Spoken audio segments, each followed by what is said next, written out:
everybody, Colin Stevenson here, joined by my hero, John Lenhart. Hi, John. Hi. Now, today you will see I'm sporting my Server t-shirt, John. I just thought I'd put that from the previous video.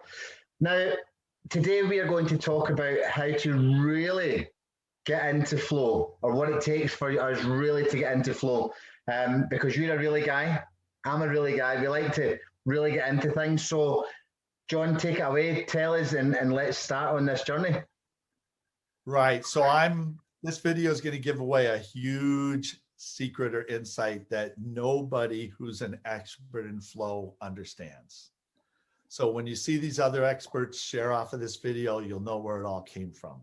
Yeah. Now, remember, flow is this amazingly addictive event. It releases these 5 neurochemicals all at one time. There's one other event that releases 5 neurochemicals all at one time. I like to say to people, you can flow indefinitely. That other one you can't do indefinitely. So that is why flow is much more addictive.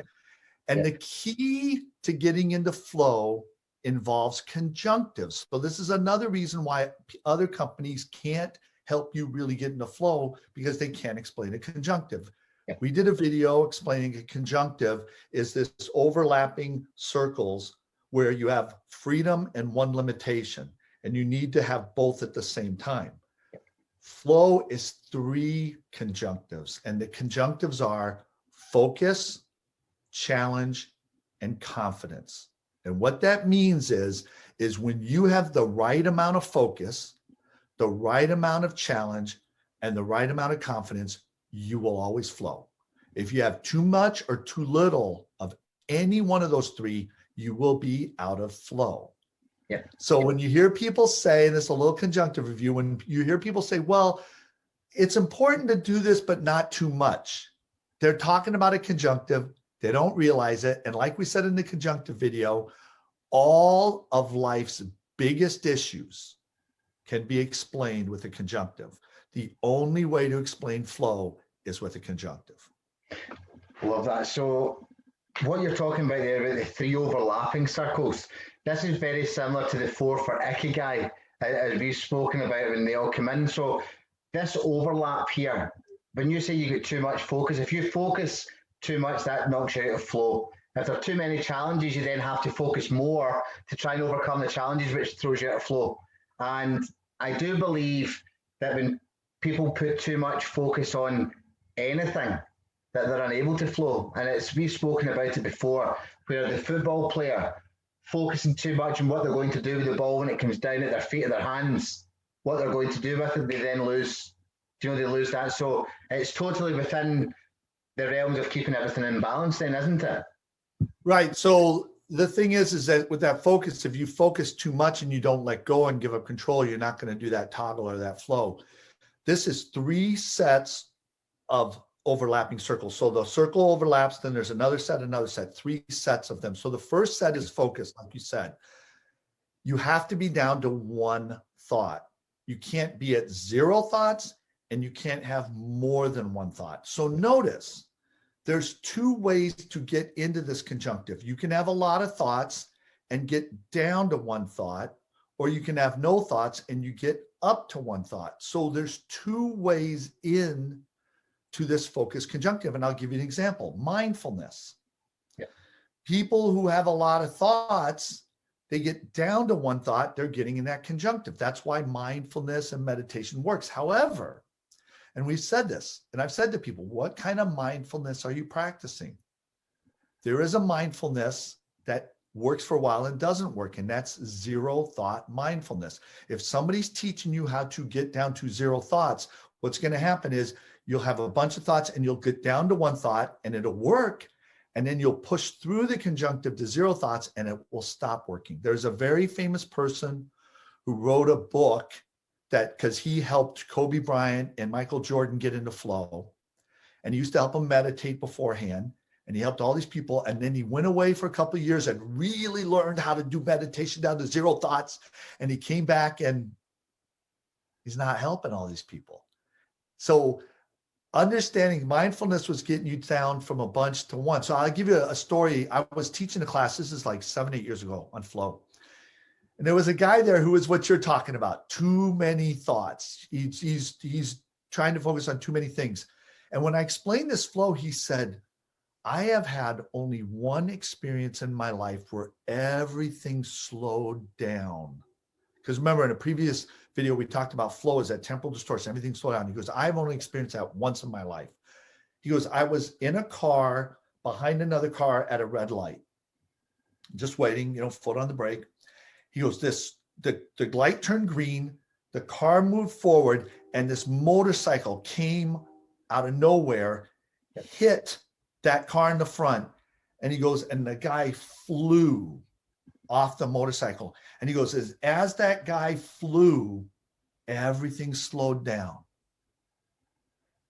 And then he said, the guy hit the ground, everything went to normal. He got out of the car, his car went forward, he got back in and put the brake on. And I said, now look at what happened. The only way, your brain is so active and you're trying to think of so many things. The only way for you to focus on one thing is to have something happen you've never seen before. Have a guy flying. When that guy's flying in midair, how many thoughts did he have? One. And him getting down to that one thought caused everything to slow down. Then he started thinking about that guy, forgot that his car was never in park, got out of his car, started moving forward, he had to get back in. So that's an example of how you can get down to one thought. The two other examples I like to bring up with focus is bullying. Mm-hmm.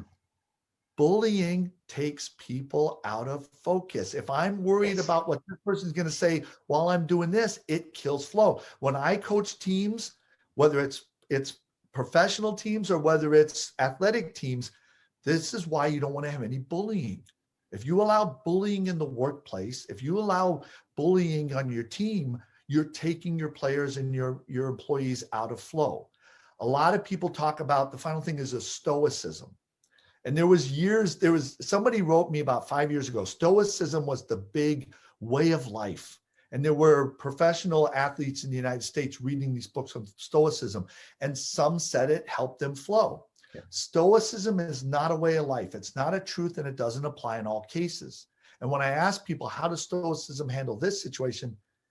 They can't explain how it works. But stoicism is the belief, I can't control everything, so I shouldn't try to control anything. Notice, if you're a person with a lot of thoughts, stoicism will start you in to the middle of the conjunctive.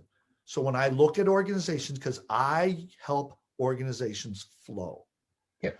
When I look at an organization, their focus is their mission and vision statement. So when I go to an organization, one of the first things I ask is, what's your mission statement? What's your vision statement?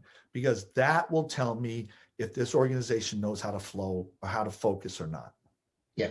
And when you're asking, when their focus is their kind of mission and their vision, are you asking for the reason so that you're able to kind of use that with the intangible drivers? And you'll see what kind of intangible drivers are needed to have those certain mission and vision statements. So you jump way ahead. That's going to be another episode, but you're right. See, a company can have an intangible driver. A country can have an intangible driver. Yep. A marriage can have an intangible driver. We're going to talk about that in a number of weeks when we start talking about systems, but exactly. When I look at an organization's mission and vision statement, that mission and vision statement hints at an intangible driver or uniqueness. And if that company doesn't operate according to that intangible driver, then I know it doesn't match it. So yeah, that's a little secret. Our viewers won't tell anybody about that. They'll wait.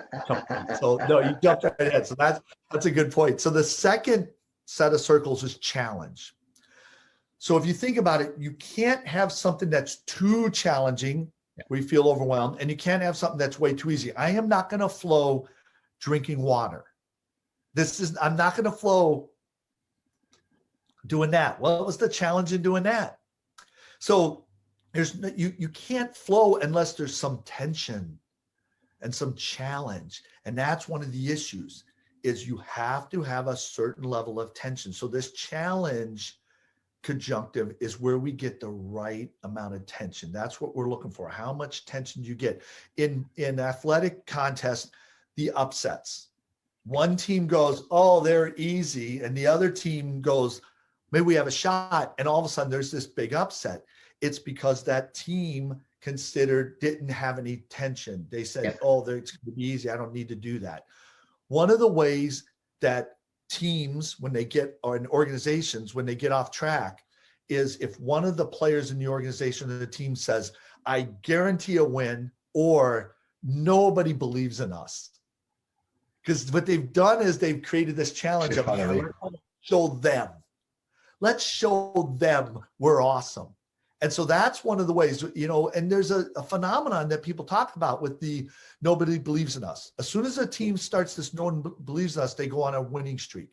It's because of that. So where do we get the challenge in a professional organization? We get it with the goals and the bonuses. What are the goals? What is the person's individual goals? Did it challenge them the right amount? And what's the bonus structure? What do they have to do to get a bonus?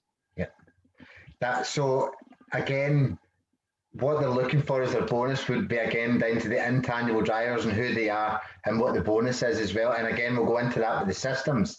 So pretty much everything we are talking about and everything we are doing with the focus, etc., and then moving down to the other two, it's taking us and showing us how important intangible drivers are with everything we are involved with, everything that we think, and how we gain energy. Right, because how you focus is unique to you and your intangible drivers. How you handle a challenge is unique to you. There's a movie here that's shown around Christmas time all the time called The Christmas Story, or A Christmas Story. Little Ralphie, his dad is a flow guy. So when the tire blows, if he was at 320, he would start screaming at people. If he's 160, he'd just keep driving, ignore it. If it was 80, he'd calm down and he'd get out and change the tire. But he's a flow guy. So when the tire blows, he turns to his wife and goes, time me. Challenge. It's a challenge. How quickly can I fix that tire? It's a challenge. And so he's a challenge guy. Now, in America, there's a very famous sporting event that happened. They call it the Michael Jordan flu game. Michael Jordan had the flu. And what happened was, two things happened. One is the Bulls were losing in this. His team was losing in this championship series. And there were all these stories in the paper. And again, if you look at it, there were a lot of, it was unfocused. And everybody's like, they're not going to come back. And all of a sudden, it got reported Michael Jordan had the flu. All the stories went to one story, which created this focus. The challenge created the focus. And all of a sudden, Michael Jordan goes out and sees the game as a challenge and plays lights out. So I'm in Wisconsin. We have a American football team called the Packers. Their quarterback, Brett Favre, his dad died, and he had a Monday night football game to play. And they're like, will he play or not? Same thing. He was down to one thought. He saw it as a challenge. He was throwing balls, not even looking, had the greatest game of his life. The quarterback that replaced him had a championship game, an NFC championship game, and he wasn't feeling well. And they said to him, is this a Michael Jordan flu game thing? And he came right to the press conference and said, I don't want to hear anything about a Michael Jordan flu game. This is not about Michael Jordan flu game. And I told all my friends right there, they're losing this game. He missed out on the opportunity because there were reports in the paper about him having issues with his family and him having issues with his brother and him having issues with all these different things going on, and he's sick. It was the perfect chance to go, yeah, I might not play. Whoop, they would have won that game. I told everybody it's going to be a mess. They came out and just laid an egg at the start of that game and got way behind. And it was because they walked in that game, not under the challenge and having too many thoughts. And while you're talking, when I'm coaching people, what I talk about is their challenges. So when I say, are you coasting at the moment? How long have you been in your job? 10 years. And I'll say, okay, so you're coasting just now, you're gaining no energy from it. You're doing it for the sake of doing it. You're doing it to get that wage at the end of the week or the end of the month. And you're doing it because it's what you know best. Where is the challenge in your life? Where is your uphill climb?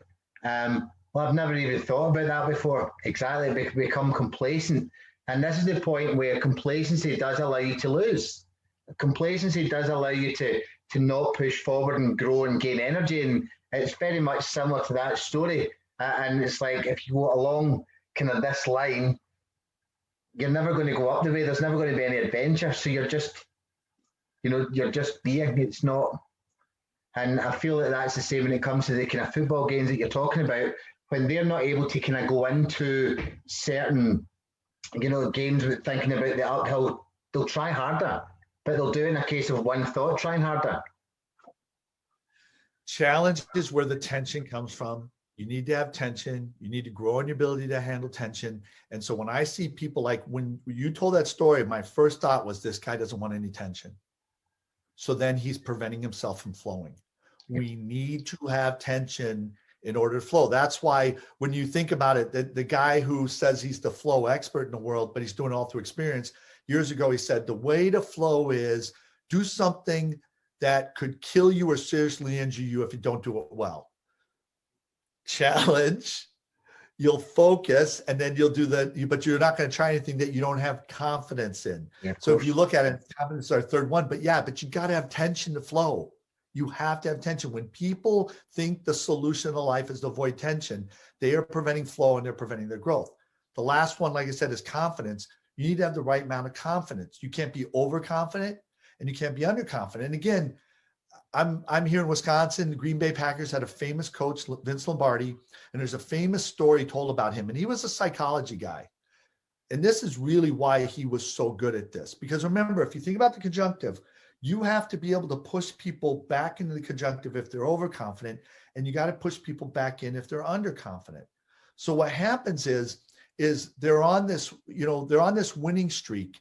And what happens is the coach is just, on them.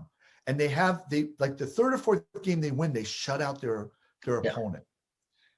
And they go into, the meeting to look at the game film, and he just rips them, just screams, yells. One of the guys, when they walk out, one of the players turns to another one and says, I thought we won that game. So it's like he was so afraid that we're so overconfident. He wanted to he knew he had to push them way back in. Another time they played a Thanksgiving Day game against the Lions, and they got murdered in that game. Just Lombardi said he would never play another Thanksgiving Day game. They played so badly. They're flying back from Michigan, and all the players are going, oh no, when we have the film session, he's going to be unmerciful, screaming at us. They have the film session, and he's like, hey, we're fine. Everything's okay. We're going to be great. It's like, what's he doing? Well, he knows they're not confident. He knows they played bad. He doesn't have to rip them. He needs to build their confidence. Yeah. So that's the thing, is when you look at it, you got to go both ways. There's an American football coach, Jimmy Johnson. He took on a 1-win, 15 loss team. Every year they won 4 more years. Only team to do that. They went 5-11, then they went 9-7, then they went 14-2. Only guy to do that. He is very much an exhorter, an administrator. The mind controls the body, and it's all positive. And he moved that organization up. They won the Super Bowl, and it almost killed him the next year. Why? Because now they're overconfident. And what does he have to do to win a Super Bowl? He's got to flow. He's got to be the bad guy. Yeah. He don't want to be the bad guy. He wants to be the exhorter. And so what happened is he did it. They won another Super Bowl, and he quit. He went and took another team, the Dolphins, that were terrible, and got them to the playoffs. Then he quit. Now he's an announcer. And that's one of the things is when I talk to CEOs of who people want to be CEOs or CEOs of organization, I say to them, and this gets back to intangible driver again, Colin. So I jumped ahead of you on this one. If you are a forward person, if you're an exhorter, administrator, exhorter, server, you want an organization that needs you to bring confidence to it. And the minute that organization's overconfident and you have to be the bad guy, you don't want to be in charge of that organization. If you're like, a perceiver, teacher, compassion person, you want to be with an organization that's doing well because you want to keep pulling them back, towards center. Lombardi was server, teacher, and he did both. And that's the key to all of this, is if you look at it, and in an organization, professional organization, your confidence is your hiring and your training. Yep. How good is this organization that they're hiring and training? But now you notice we have 3 sets of circles. We have 6 ways. You have to be able to do 6 different things to keep anybody in flow. When these books come out saying, Colin, I had a way that it helped me flow. I did all these confidence exercises. That'll help 1/6 of the people out there. Yeah. All the people who are underconfident, you know how to help them up, but you don't know how to help overconfident people. You don't know how to help people in challenges. You don't know how to help people in focus. So that's why it's useless to read a book about how to flow or listen to a person tell you how to flow that works to everybody, because it's a unique process for everybody. So instead, people listen to these people talk about the effects of flow, and nobody can explain what I just explained to you in this talk right now. Yeah. So what you're talking about, getting to flow, is the highest level of self-help we can possibly get to. Now, if people are saying that they can get everyone into flow through telling them one book, one size fits all, which we've clearly just showed everybody how it's impossible, how are we going to get the world into flow? And it's through their own unique self, their own unique way of working, and their own unique way of thinking and doing, you know. And the only one person, the one company that any of us are aware of that's able to do that would be Flowstate, you know, so whether it's an organization or an individual. Right. So this is, I want to pull all this together with this final story, because when you understand this, you will be able to predict anything when you watch people who are high performers. An example I'm going to use is the 2016 Masters. Jordan Spieth, the greatest golfer in the world at that time, had just birdied 4 holes in a row. He's in flow. He comes to the 10th hole. He's got 9 holes left out of 72. He's got 9 holes left. He's got a 5-stroke lead. He's easily going to win this tournament. There's no way he's not going to win this tournament. And over the next 3 holes, he hits 3 balls in the water, and he's tied for 4th place. He went from 5 strokes ahead of 2nd place to tied to 4th place in 3 holes. And the announcers said, how is it possible that the best golfer in the world today can't even hit a golf ball? Well, he's obviously focused too much on something. So what happened was this. And see, today, to this day, no one can explain it. I can explain it. Jordan Spieth should hire me. I could fix his game right now. What happened was he got to the 10th tee and he was flowing. He was in all 3 conjunctives. And he said, you know what? I'm going to just par my way through the last holes and not lose this tournament. So now he's got how many thoughts? 2. He's now trying not to lose the tournament and just par. What did he do with the challenge? He lessened the challenge. He pulled himself out of the conjunctive unchallenged. And he went, let's just get par. And what did he do with confidence? Overconfident. I could get par. I just boarded 4 holes. He literally couldn't strike the ball cleanly. The best golfer in the world, because your abilities up here and your ability to flow. So what happens is that you look at that, and there was a coach for the Green Bay Packers who was really good at one aspect of this. He was really good at pushing people into this one thought. Yeah. And what happened was he has the best team. He couldn't get to the Super Bowl, and he won the Super Bowl one year. And when you look at the conditions under which he won the Super Bowl, his team performed poorly, and they needed to win the last game of the season to get the last playoff spot. And he started pushing on them, and it was pulling them into the conjunctive, and they got in the conjunctive, won the game. And then they had to go an away game, and he pushed them, and they were in the conjunctive, and he did that. And in the Super Bowl, he pushed them, and they barely won that game. And if there was one more game, he would have pushed them through the conjunctive, and they would have lost the next game. The only way this guy was ever going to win a Super Bowl was to have his team set up just outside the conjunctive in a bad spot so he could do his one gift and get them in. The problem is after that, he kept pushing people through the conjunctive. And when you push people through the conjunctive, they get injuries. And his team, after that Super Bowl win, was regularly the team with the most injuries. The Packers got rid of him because even their quarterback kept getting injured. He went to go coach another big name team, the Dallas Cowboys, and they suddenly had a whole bunch of injuries, and nobody can explain why they suddenly had all these injuries. And when the Packers got a new coach instead of this guy, suddenly they didn't have any injuries. He's a compassion server guy like you, Colin, and he eased everybody back into conjunctive, and now people don't have injuries. So the point I'm trying to make is flow is not only the best place to be, like you said, but if you don't do flow right, you're actually injuring people. Yeah, absolutely. And just to touch on that, the way that you got me into flow was I had the right structure in my brain of where I wanted to go, but I didn't have the words to get there. And this is the way that I feel with 90. I think we worked out is 94% of people don't have, they've got the vision, but then they don't know how to focus, or they don't know how to flow. They put too much intention on the focus and it stops them from getting there. So Flowstate is the only company in the world that can allow people to flow on purpose. And so I want to end with this, Colin, because I want to bring back up your story about the guy, the 10 years. I like to ask people, do you think Jordan Spieth was happier in tension, birdieing 4 holes in a row,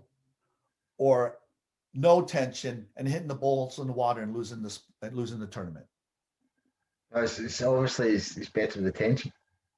Right. So why do we all think we'll be happier with no tension? We all will be happier with a safe amount of tension. That's the key to happiness, which you and I have talked about a lot. And that's why flow is connected to happiness. The secret to happiness is having a safe amount of tension. But too many humans, 94%, think I'll be happy when I have no tension at all and be retired. Yeah, and they try and get others. People are nowadays scared of tension, whether it's tension of a society issue, whether it's tension on how to get to their dream, whether it's tension in a relationship, anything. People are scared of it. They're being systematically programmed by themselves, may I add, to give up the tension, which means they've got no fight or drive, which means that they'll never get that challenge and to where they want to go. And that's where, when you change your beliefs, your mindset in a way where you're doing it uniquely and not because some coach on the television's told you, this is the point where we can get to real success. And that's the flow. It's magic. So thank you. Exactly. And thank you so much, John. And I look forward to hearing from you in the next episode. Have an awesome day. Take care. You too. Bye.